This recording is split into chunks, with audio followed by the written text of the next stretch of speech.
Hai guys, jadi edisinya hari ini makan di pinggir jalan alias makan receh. Ini lokasinya di depan Dayah Jemalah Amal atau tepat di depan SD tingkat Bandar Baru.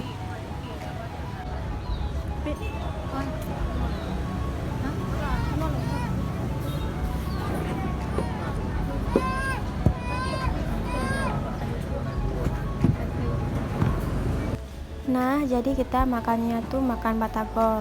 Di sini tuh menyediakan batagor, ada mie bakso, bakso besar, bakso beranak gitu. Dan kita cuma makan batagor.